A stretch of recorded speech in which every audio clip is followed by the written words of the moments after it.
Today we're going to talk about the ACX amplifiers. We have two new models. These are our new lineup. These are all-weather amps. These are not the ACM amplifiers, right? A lot of you guys may be familiar with the ACM lineup of amplifiers. Those are the AudioControl micro amps. These are the new ACX amplifiers. So I thought what I would do is start with just kind of unboxing these things and showing you guys what everything looks like, kind of give you a quick look at the packaging and kind of how it's all laid out, and we'll kind of go from there. So I'll start with the ACX 300.4. Let me actually end the screen sharing here real quick. We'll just go to this. There we go. So we will start with this guy here. So these have a sleeve on them, just like a lot of our other products do. Pretty nice looking packaging, as AudioControl always does. We've got some funny little things on there too, you know, little logos down there. You've got your Jeep and your side-by-side and your boat and all that stuff. And then there's a hot air balloon down at the end just for fun, because we're AudioControl and we like to do goofy stuff like that. So pretty attractive packaging on these. You know, our whole thing with these, you guys, is that we don't want you to think of these as marine amplifiers or even power sports amplifiers for that matter. We really want them to be thought of as just all weather, something that can be used in any environment, right? So don't pigeonhole these as just marine or just power sports. Think of these as something that can be used in just about anything, right? So I'll start by opening these up, and you can kind of see how these are laid out in there. Pretty nice packaging. We'll pull this out and kind of see how it's all set up. So wrapped with some foam, I'll undo these little twist ties here, and we'll get into this first amplifier. The first thing you might notice on these, you guys, is the connectors on here. They're one of my favorite parts, and we'll go over those a little bit more in depth in a moment, but let's slide this out.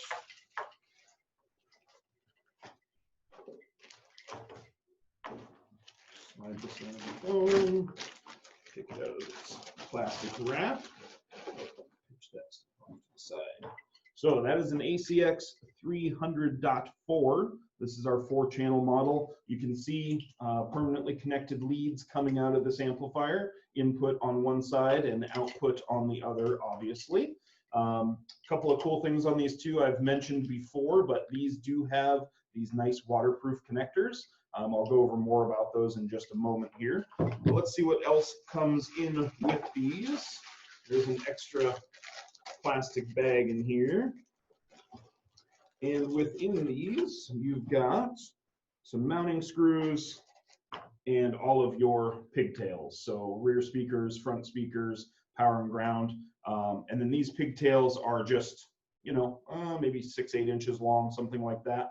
Now, that's pretty slick. Obviously, on the power and ground side of this, we've got this nice big waterproof connector. So that's one of the things that I love compared to what a lot of companies do, is these are not just tinned ends that are bare. This has this nice waterproof Molex style connector. We give you this lead to plug into it, and now you're going to solder or crimp onto these, and you've got a nice waterproof disconnect, so it looks more professional. But one of the things that I like even better is that we're also giving you a separate power and ground connector. So myself as a tech, you know, I installed for years. My biggest thing with this was, this is great. This is much better than what I've seen from other companies in the industry, but I still don't necessarily always want my connection point this close to the amplifier, right? Sometimes we don't want to see it. Maybe it's cosmetic. Sometimes maybe this is still going to get wet. Maybe this isn't far enough away from the water source and this is still going to be in moisture or something like that. To answer the question I just saw pop up there, what size is the power and ground? I would say this is probably 10 gauge that's on here. Let me look and see if it says it on it. Yes, 10 gauge that's on the actual connector itself. And this is what we're going to give you in the package. So you're getting an empty one of these connectors, as well as all of the little parts and pieces you need to pin this yourself. Okay, I don't know how well you guys can see those, but basically it comes with everything you're going to need to put your own power and ground straight into this gray connector. So if you want to run 10 gauge power and ground straight from the amplifier all the way to the battery with no interruptions, no soldered points, no crimps, no nothing, you can do that, which is pretty cool. You know, especially in harsh environments, in marine environments, that sort of thing, you know, your wire and everything is only really as strong as whatever that weakest connection point was, right? right? So we'll dive into some more of that stuff in just a moment here. But so that's the ACX 300.4. Let's open up the mono as well, and I'll show you guys that one. And then we'll dig in a little bit deeper on these things as well. So let's grab the 300. There's a couple questions. Yeah, so, yeah, go ahead. You know, as far as what people are looking for out there, basic live installation of ACM series and the logic behind placement, etc., and a standard type car would be very interesting. We agree. We have thought a lot about how we go about and doing, you know, live tuning and stuff like that. If you notice, pretty much everybody else in the industry, when they're doing that stuff, it has to be edited. And so we do want to continue doing these live trainings where we can interact and do that stuff. But when we're doing stuff in car, we'll always be looking at doing videos that we'll release on that stuff. So we do have some great new platforms for doing bench testing and stuff like that. But you know, with the last 8 weeks or so, we've all had to kind of adapt and set up our own stuff and different vehicles and have access to do more of that stuff. So you will see more and more of that stuff. Yeah, I think doing, sorry to interrupt there, I think doing live installation stuff is a really cool idea. It's just one of those things where the video would probably be a couple hours long, and to be honest, about 60% of it would be super boring. Like, you really want to watch me take apart the door sill plate and like run wire and zip tie? Probably not, you know. I mean, that's why when you watch Car Audio Fab or 5 Star or Soundman, they edit those videos heavily and just show you the important bits, because it's not that much fun to watch somebody drill a hole for a ground bolt or you know, drill a hole through a firewall or whatever. It's just not that much fun to watch. So we'll certainly do some stuff like that, but like Chris said, it'll need to be edited just so that it's even remotely good to watch. So I'm opening up the 300.1 here, and this is the little packet of goodies that comes with the 300.1. The mono version. So I'll open that up too and show you in here. It's similar to what comes with the 4-channel, but a little bit different. So in the little plastic baggie here, again, I've got all of the goodies to make my own power and ground connection straight to the amplifier. And I've got some good pictures of that too, I'll show you. I've got some mounting screws. I've got a pigtail for my output to my woofer. This is also a really popular Molex connector, you guys. So if you guys get into these amplifiers and they become, you know, a standard issue item at your store or something like that, if I was a tech, I would probably have a little bin of these connectors just so I could make my own leads anyway. But these are really, really popular and they're nothing too crazy. And then this one also, of course, comes with a power and ground pigtail. So it's going to come with the pigtails. Like I said, it came with the parts to make your own leads. And then this one also comes with a cable. The cable is for the ACR1 dash control knob. So why does the amp come with the cable instead of just using the one that comes with the ACR? Because this is a waterproof amplifier, right? So our ACR1 port couldn't be a traditional headphone, or excuse me, traditional telephone cable style connector, RJ11 or whatever that is.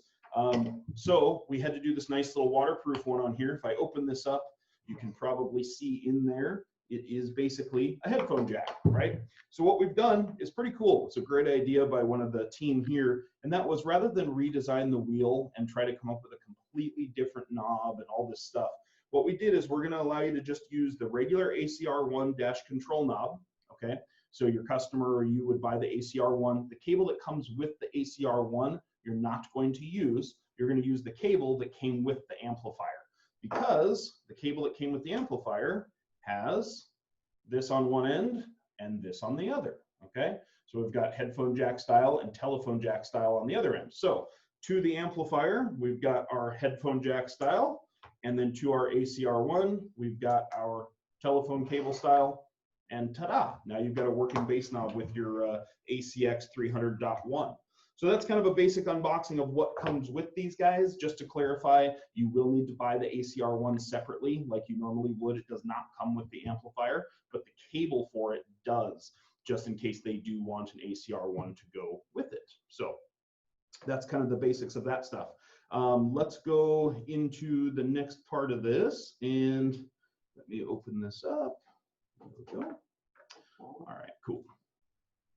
So just so that you guys get a little bit better picture and view of it there, of course, we'll go through some of this stuff live too, but I wanted you to see it on your screen so you can see the pigtails that come with and this and that. I can thank Mark at Car Audio Fab for all of his beautiful photos, since I stole those directly from him. But he took such nice pictures, I figured why take my own. So these beautiful pictures are from Mark, so thank you to Mark for those. So yeah, you can see kind of an unboxed ACX 300.4 there in front of you. You can see the pigtails it comes with. You've got that little baggie of the extra connectors and stuff there as well. And then when we get into this guy a little bit too, one of the things I wanted to talk about was the actual waterproof rating. I think I know there's a ton of companies out there that are calling their product waterproof or marine, or some of them get creative because it's not really waterproof and they'll call it, element ready or whatever. It's great marketing, but unfortunately, a lot of those amplifiers are not actually waterproof in any way, shape, or form. They may have a conformally coated board, where the PC board is coated in epoxy, basically, but they don't actually have any sort of water intrusion rating.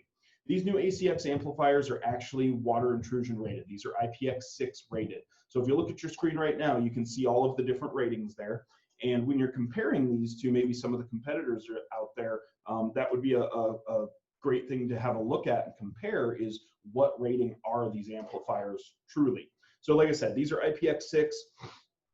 Excuse me, you can see on your screen there that IPX6 is water projected jets at any angle. So basically what that means is more or less a pressure washer, okay? It has to be high pressure water, can be projected at this thing directly at any angle, and it has to withstand it for at least 30 minutes. And both of these amplifiers qualify for that rating. Past that, so IPX6 is what's considered actually waterproof. Okay, IPX5 is basically splashes, right? If you look at IPX4, it says earbuds. Earbuds are something that can be sweat and like lightly waterproof. This is one of those things where IPX5 is splashes, IPX6 waterproof. We obviously want something that's going to be able to actually withstand the conditions of a side-by-side, a boat, a jet ski, a Harley, a old Honda with a leaky trunk, whatever it is that's got water.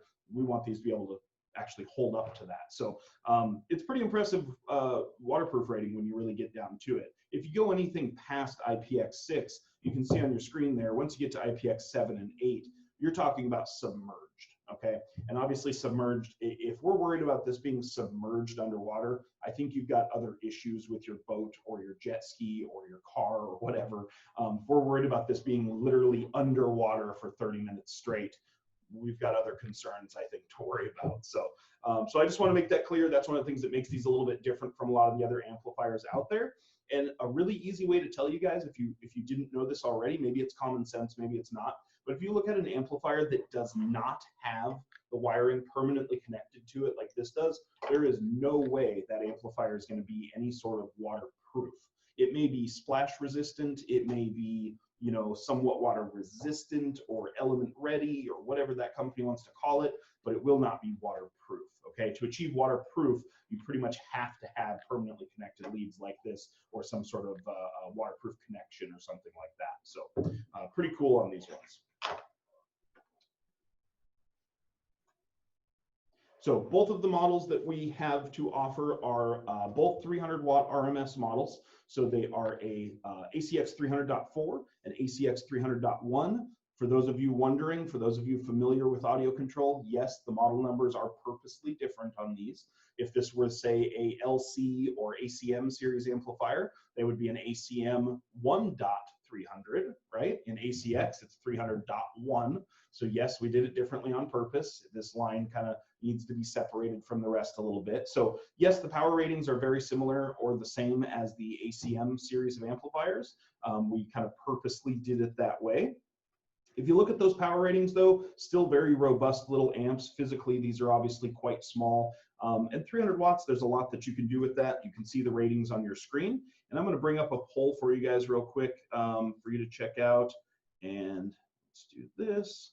And let's see what you guys think about power ratings. Like I said, 300 watts RMS, total power.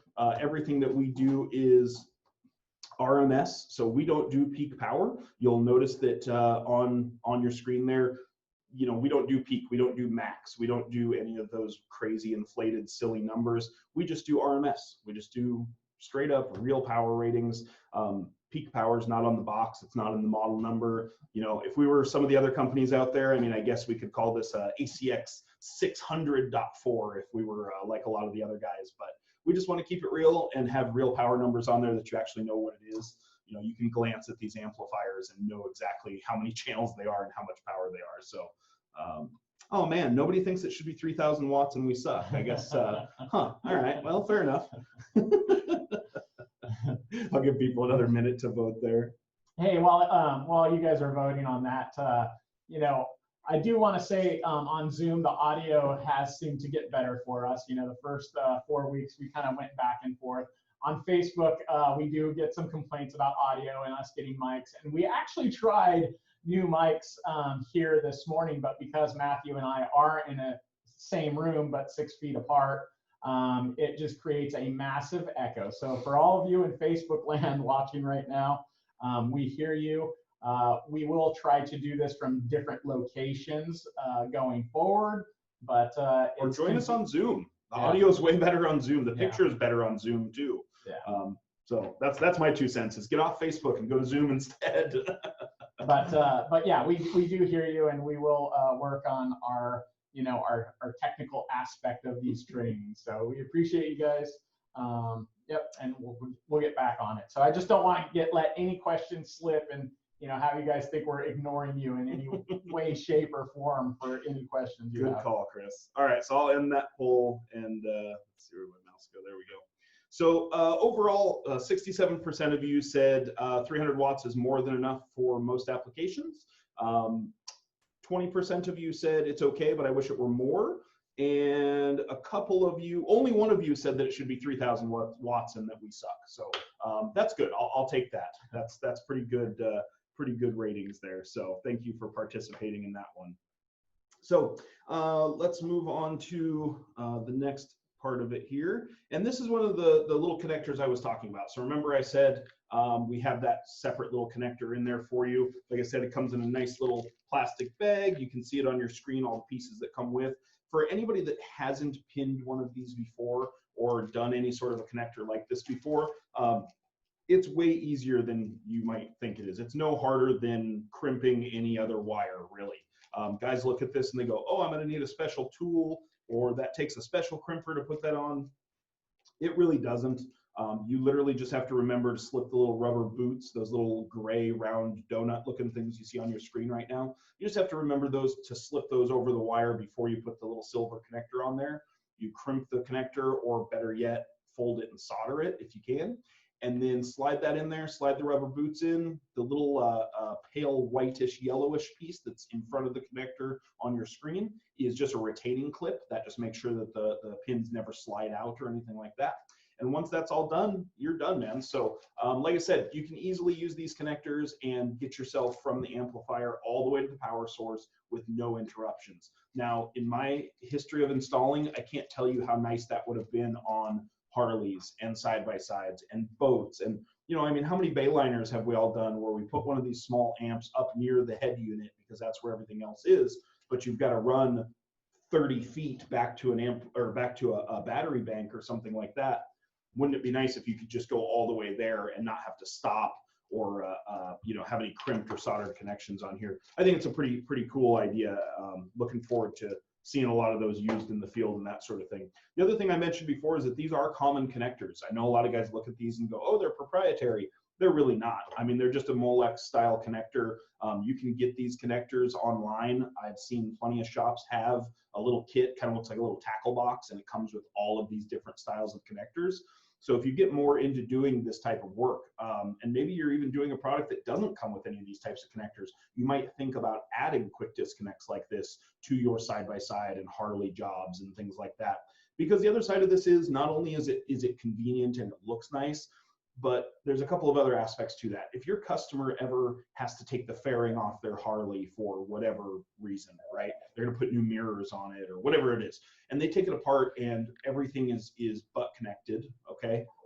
Okay, it's not the worst thing in the world. It's better than twisted and taped, right? But it's not super professional. If we have the ability to have a connector that looks more like this, not only does it look nice and look professional, but it's also serviceable. And I think that's a big deal. You know, having the ability to pull one of these out in 30 seconds rather than having to clip all of your soldered and heat shrunk connections and then redo them all.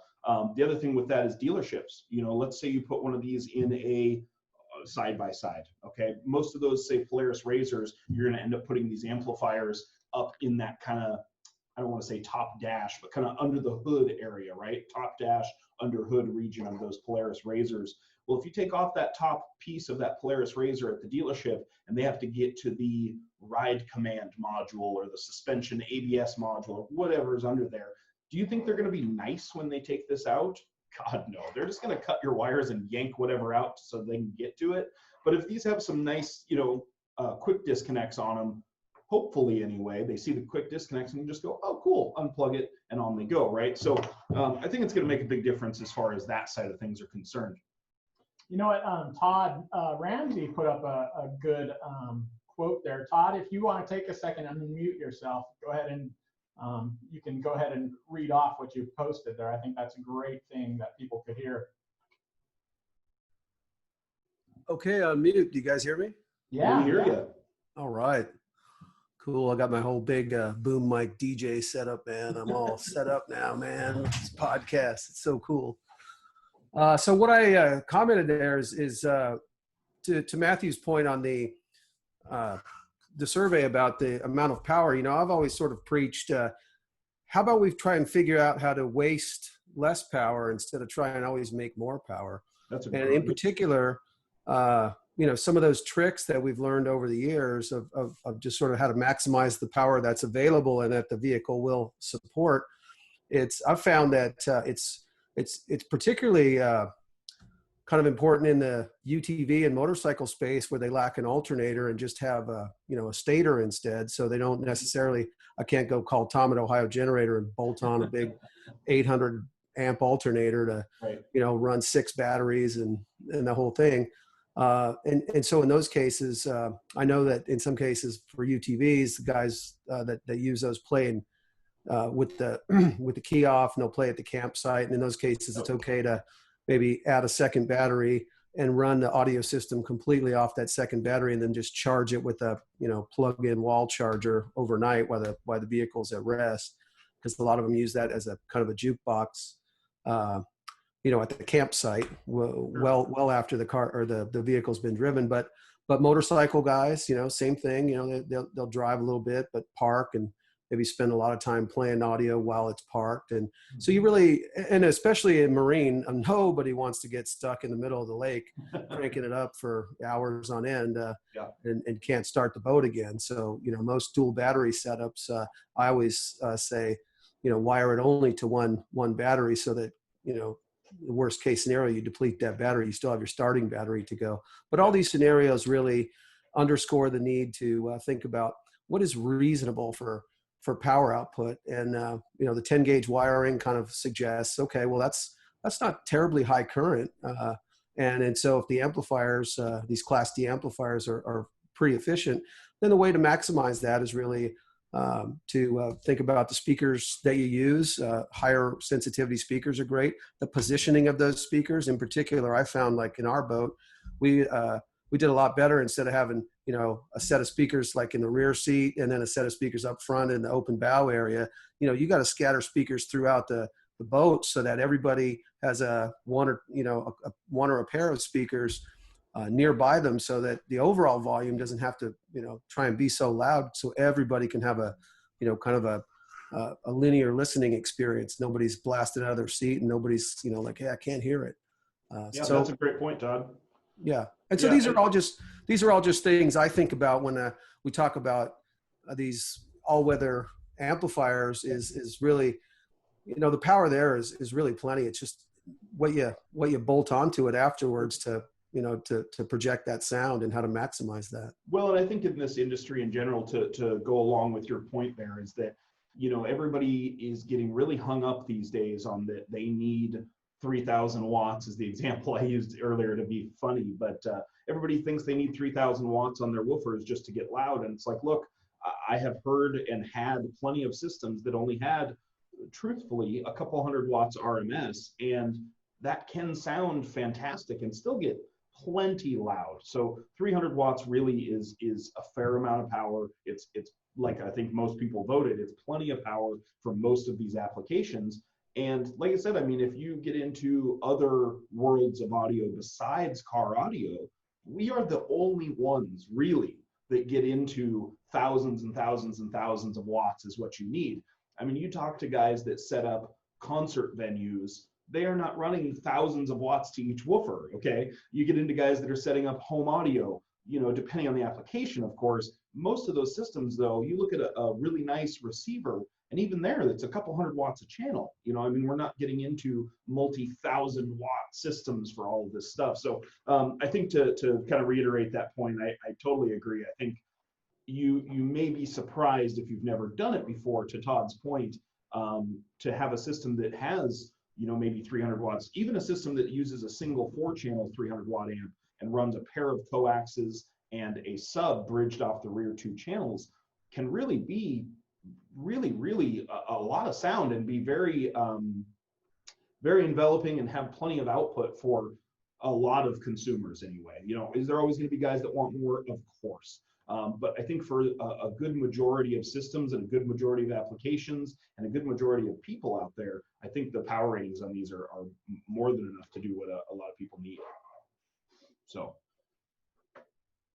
let's see here. So on to the next, have a look at just the product itself here with the ACX. So the top cover plate on these, you guys, we get this question quite a bit when I've shown these to people before. This top cover plate is pretty slick. This is not a flimsy, thin piece of metal that's going to warp if you don't tighten it down in the exact right order or anything like that. These are a machined aluminum plate with a gasket below. So I'm going to pull this one off and let you guys have a look underneath this. While I'm doing that, was there any questions or anything there, Chris, that we need to answer? Nope, we're looking good. Okay. Everything looks good. You know, this cover plate, you guys, you know, when AudioControl does products, you know, it's not like we just look and try to react. We take what you guys tell us and we actually make changes. This cover plate took a lot of time to actually design and implement on this. So cosmetically, it turned out fantastic. When you get one in your hand, you know, we sent out some prototypes in the last week, and guys get these amplifiers, and when they touch it and feel it, they're like, holy moly, these are fantastic, you know. Yeah. The cover plate is part of the design element that really sets it apart as well. So you just heard that the tink of that you know, machined aluminum. Not a flimsy, thin little piece. This is a machined aluminum panel. I mean, there's, like Chris is saying with design, I mean, even the screw holes are nicely cut out and you know, the screws sit countersunk down in there. All of the hardware on everything is all stainless around all the edges. And we left these silver instead of doing them in black because I think it looks a little bit more industrial, a little bit more, you know, I don't know, badass. This cover plate does have a nice rubber gasket on the back side of it too. And the very first time you take it off, I mean, it seals really well. You might have seen me there a second ago. The very first time you go to take it off, you're like, is it stuck? No, it just seals really well. So you almost need to kind of pop it the first time it comes off. But once you get that off of there, you can see all of your controls are right below that top cover plate. And one of the things that's built into the ACX 300.1 is the AccuBase. So not only do these have the features of most of our amplifiers as far as being able to take in high level input or low level input, you know, giving you all the goodies that we normally have, nice crossover section, GTO is built in for generated turn on or great turn on, but AccuBase is built into the mono model as well. Another question that we sometimes get on these is, will the full range version, or excuse me, will the mono version play full range? Yes, it will. If you want to set the crossover to full range and use it for the whole right side of the boat and then use another 300.1 for the left side of the boat, you can do that. If you want to use them for tower speakers or whatever you want to do with them, you can. We didn't want to really limit anybody with system design and that sort of thing. So you can pretty much do just about anything you want with those.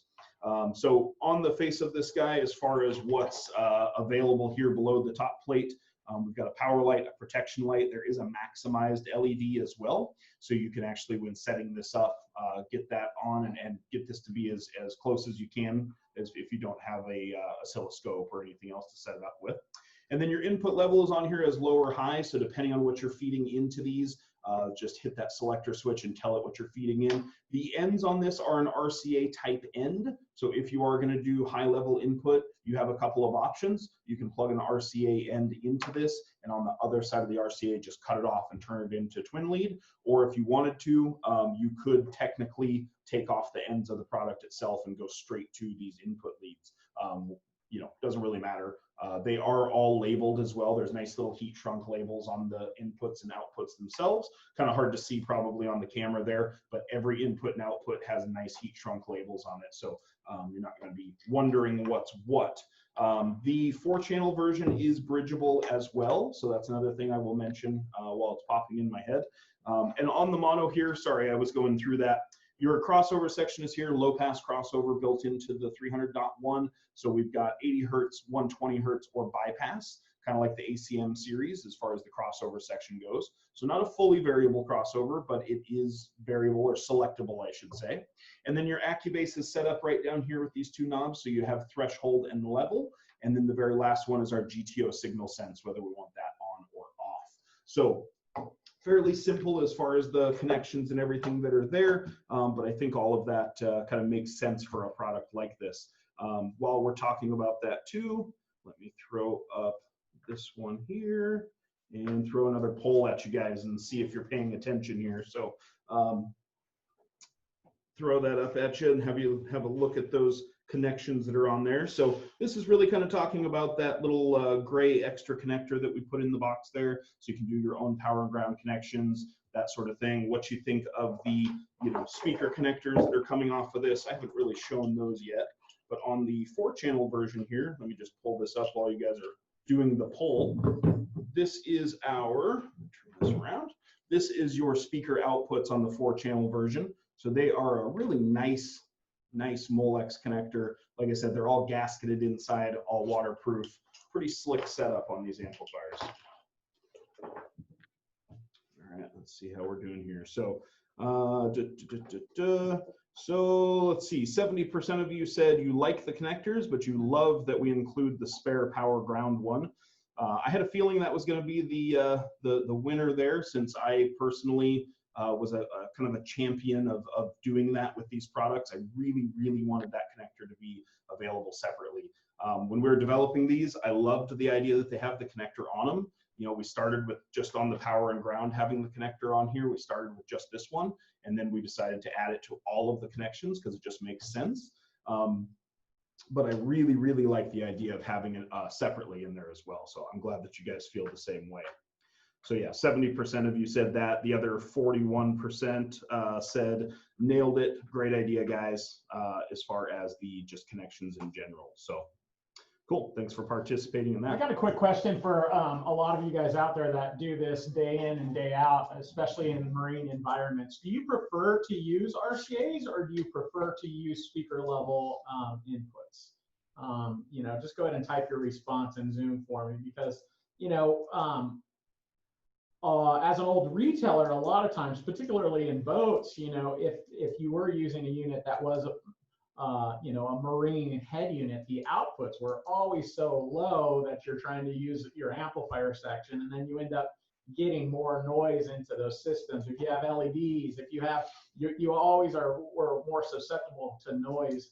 And so, I made it a habit sometimes of just using speaker level when I knew that the output was really low, and that's a good way to overcome any noise issues when you have a lot of stuff that could happen.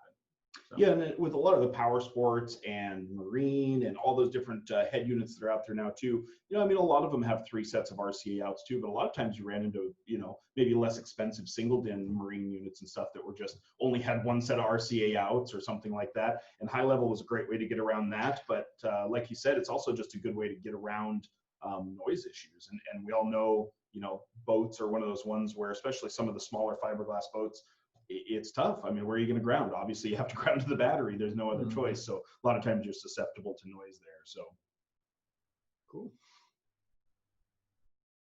So I'll let you guys chat in your responses on that part, and we'll kind of move along here. So, so that's just it for the slides part of this, but wanted to just kind of talk about the products themselves, and we can obviously answer any questions and stuff that you guys have with these two. As far as applications and stuff too, I mentioned this earlier, but I really think, you know, to Todd's point as well with current draw and that sort of thing, I want you guys to be thinking about some of your customers that you could kind of share these with as well. So think about the guy that came in with that golf cart that wanted a couple of speakers put in it. What better product to have, you know, to show him for that golf cart? The guy that comes in and is wanting to do his side-by-side or his boat or whatever, you know, maybe it's somebody that's had a you know, an audio control product from us before. Maybe they have an LC7i in their Challenger. Now they're coming in for their side-by-side. A lot of times those guys that have already had one of our products will like to stay with similar stuff because they have a, you know, a connection or a relationship there, or it's just proven track record in that, you know, idea. Jeep season is coming up, somebody mentioned. That's absolutely true. That's a good point. Actually, some of the first ones of these that are being beta tested right now are going into a Jeep this week. And that's a great place to give them a good workout, since not only you're going to have water and dust and dirt and mud and snow, but also, you know, all the vibration that comes with that as well. So now's a great time. If you guys have questions about any of this stuff, feel free to chat in any of your questions, or if you want to unmute yourself, you can unmute yourself temporarily and ask question directly that way. I would like to point out, you know, a lot of people, you know, for the same or similar power output of the ACM models versus the ACX models. So footprint wise, the ACX are going to be a little bit larger just because the IPX6 rating, the heat sink that's necessary in that, and having it being weatherproof. But, you know, these are a different amplifier. They're engineered from the ground up, and the power output on these has exceeded all of our specs. So if anybody's watched anything recently on the ACM amplifiers and saw some of the, you know, the independent testing on those and how blown away people were by the ACM amplifiers, you're going to see those same results of fantastic audio quality. Somebody asked if they were Class D, and yes, they are Class D, but you know, if you listen to any of AudioControl's amplifiers, you will audibly hear that there is something special about them. Yeah. You know, and that's going to continue on with the ACXs. In the ACX lineup, you know, there's a lot of Marinized amplifiers out there that are strictly based on power. Yep. And you know, that's not us. We just don't want to throw out that 3,000 watt amplifier. We want to have, you know, a solid performing 300 watt amplifier that will probably exceed those rated specs by 20%, just to be honest. You know, there was, you know, when we started doing the work on it and we got the first units through being built and we're testing it, we had contemplated changing the part number to 360.1 and you know, the 360.4. just because of the power output that we saw, but we didn't change that because we want to exceed your expectations with every product that we do. That's really all we're focused on, is exceeding expectations. And you know, when you see the ACMs out there and guys being blown away because they're replacing amplifiers that have twice as much power and are 4 times bigger, and you know, for some reason they think, well, you know, I think I'm going to try these ACMs, and then they do it, and they send texts that are like, dude, are you serious? Like, how is this possible that the audio quality can be as good as it is, and I'm going to an amplifier that's a quarter of the size? You know, so same thing's happening here with the ACXs. Yeah. I know Matthew this last weekend spent some time in doing straight side-by-side comparisons, and you know, if you want to talk about what you saw. What I wanted to do, and what Alex, the owner of AudioControl, had asked me to do, was he said, hey, you know, while you've got these in your home office, otherwise known as my master bedroom, while you're playing with that ACX 300.4, why don't you take an ACM and do some comparisons back and forth? And so we did exactly that. I have a power supply and a couple of speakers hooked up, and was just kind of playing back and forth. And honestly, I mean, the difference was so minimal If anything, I mean, I think I got maybe a little more power even out of the ACX. You know, that's obviously, take that with a grain of salt. That's just a randomized test, but you know, I don't have anything hooked up to tell me exact numbers or anything like that. I'm just doing listening tests. But our big thing at AudioControl, same reason we did the ACM amplifiers, is not because every other brand makes little amplifiers. Because let's face it, pretty much every brand makes a little amplifier, right? But a lot of them are junk. A lot of them don't sound good. A lot of them are poor quality. A lot of them are noisy. And you know the ones I'm talking about. I'm not going to name names, but we've all experienced small amplifiers that don't sound good. They sound like deck power plus some distortion and a little bit of volume, right? We came out with the ACMs to have something that was not only small but sounded good. And the same goes for the ACX. We wanted to come out with a all-weather amplifier that could stand up to the elements, stand up to getting wet and dirty and muddy and snow on it and whatever else, vibration and water and all that stuff, but also make one that follows AudioControl's passion for sound quality, right? We don't want to just make a little amplifier that can get wet, but oh, it doesn't really sound that, doesn't really sound that good. We wanted to make a little amplifier that can do all of those things and sound really good. And like Chris mentioned, you know, with the, like you mentioned with the power ratings on here, you know, we are calling these a conservative 300 watts. Most companies would probably call these a 600 watt amp, right? They would make this the ACX 600.4 or whatever, and that would be their rating. Or with some of the other companies, they'd even call it a you know, a 900.4 or something crazy like that. We don't play that game. We don't want to pretend that it peaks at all this craziness. You know, I mean, will it do far more than 300 watts? Absolutely. That little ACM test Steve Mead and some other partners have done out there definitely exemplifies that and shows it. But you know, these are gonna exceed expectations, and that's really what we're all about with this stuff. We don't want you to get one of these and go, oh, it's only 300 watts. We want you to get one and go, wow, that's 300 watts. I mean, that's what we want you and your customers potentially to hear and feel when these are done. So so far so good. The testing I did has blown me away as far as how much output I can get out of these and how clean they stay doing it. And I'm hooked up to a, you know, just a real small like 10 amp little power supply. You know, I mean, I don't have some huge Astron 50 amp supply in my bedroom. So, you know, not much on the input side, and still get just really great quality out. So been pretty impressed so far. I think with this series of amplifiers, you guys, like, you know, and what we wanted to do is offer a small footprint, powerful amplifier that has an IPX6 rating, all the features that you need to be able to install it right the first time, completely serviceable with AudioControl's 5-year warranty, you know, and really when you look at what we've developed, it's all there for you. You know, we are fully in beta test, and we have, you know, a dozen amplifiers out there. Maybe you guys have seen some of those unboxings, and so far everybody agrees it's a weatherproof amplifier that is efficient, serviceable, accessible, simple, with incredible sound quality and a 5-year warranty. So when you look at the price points and what's come about on these, we have a home run.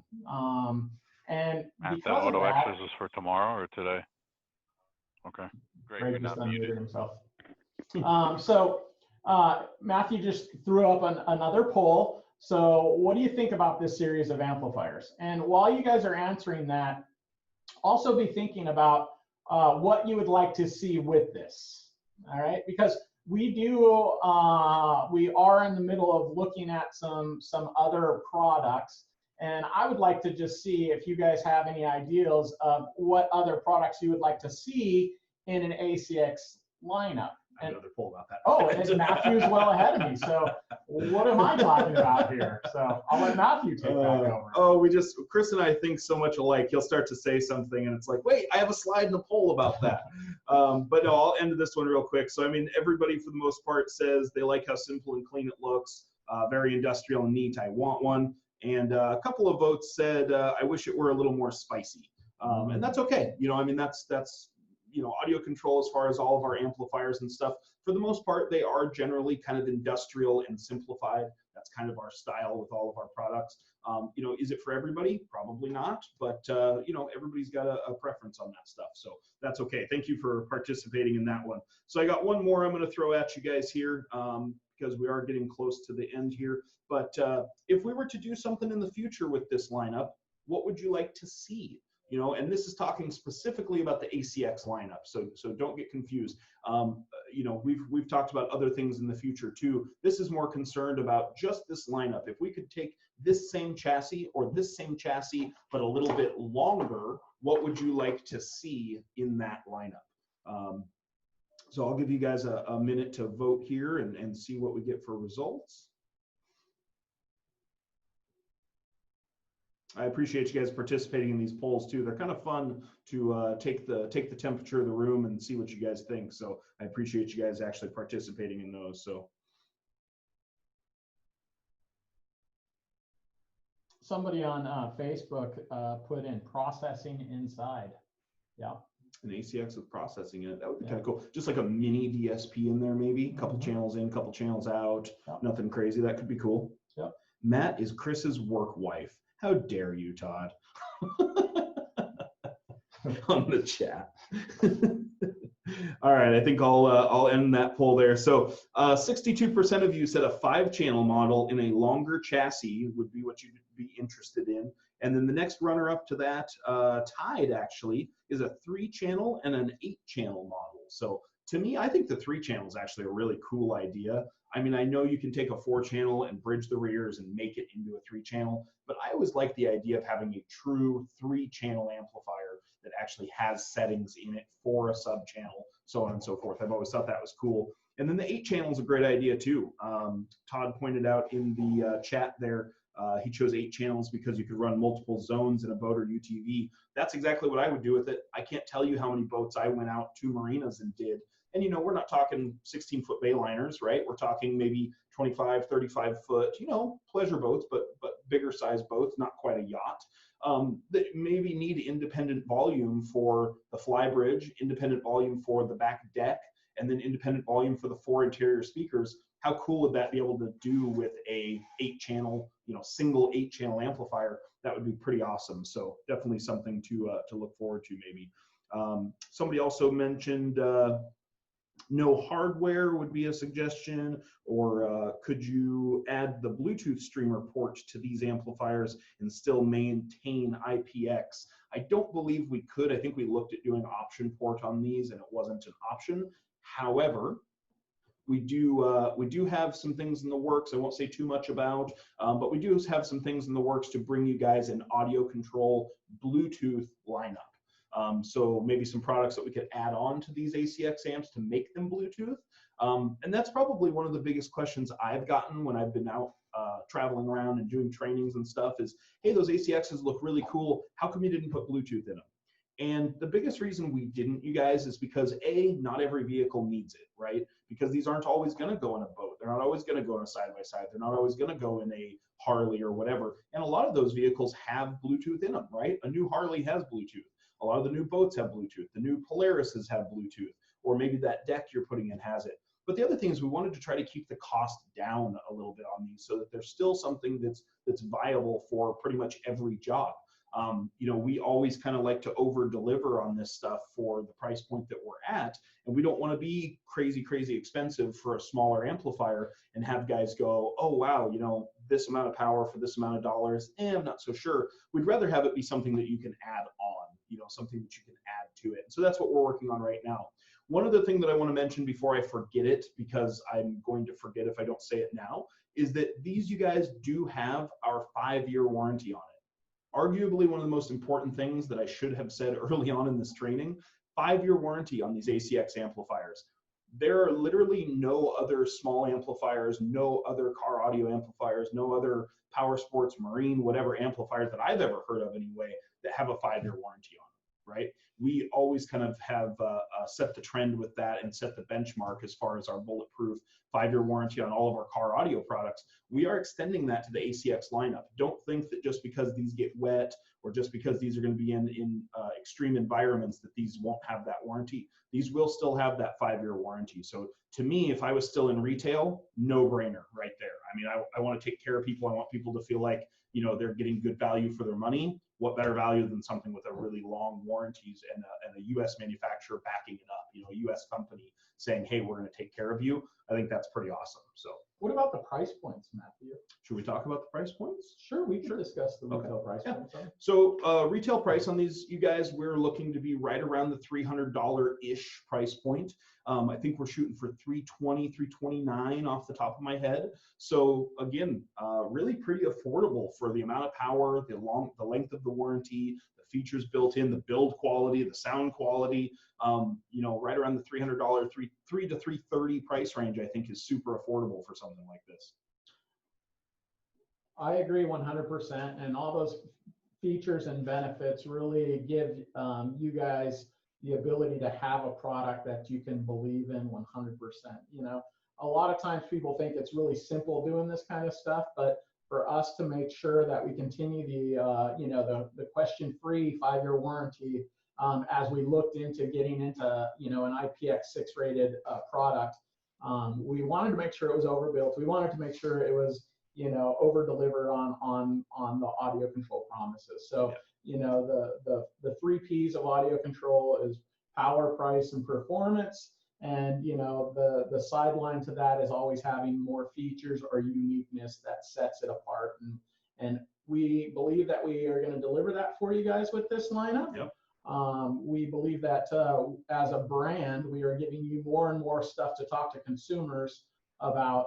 And, you know, even as we're coming, you know, hopefully seeing the light at the end of the Corona pandemic that we're experiencing, Corona tunnel. you know, we're giving an opportunity for a lot of consumer awareness in audio control. You know, we are working harder than ever to try to be out there and be, you know, not only to our dealers, our reps, but also to the consumers out there.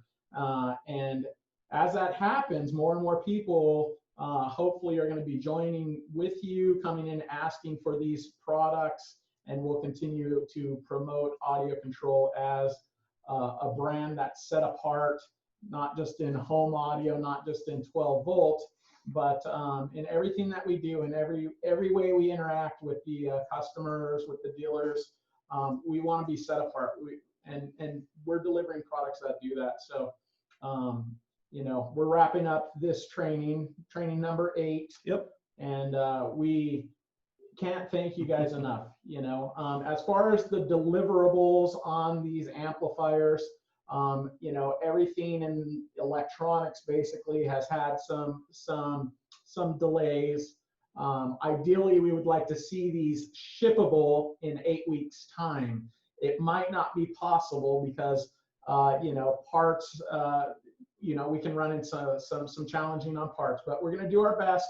We're going to get these products available. You can be assured when you get them, all the ones that you've seen out there in the marketplace are beta testers. Yep. And they are putting these things through the ringer. So by the time you get your hands on one and put it in your boat, put it on your snowmobile, Yeah, whatever. do whatever with it, you are going to have another audio control bulletproof product. Yeah, something you know is going to be reliable and not have any issues with. So yeah, with that, you know, we're right at about the hour mark. So I want to say thank you to all you guys for joining us.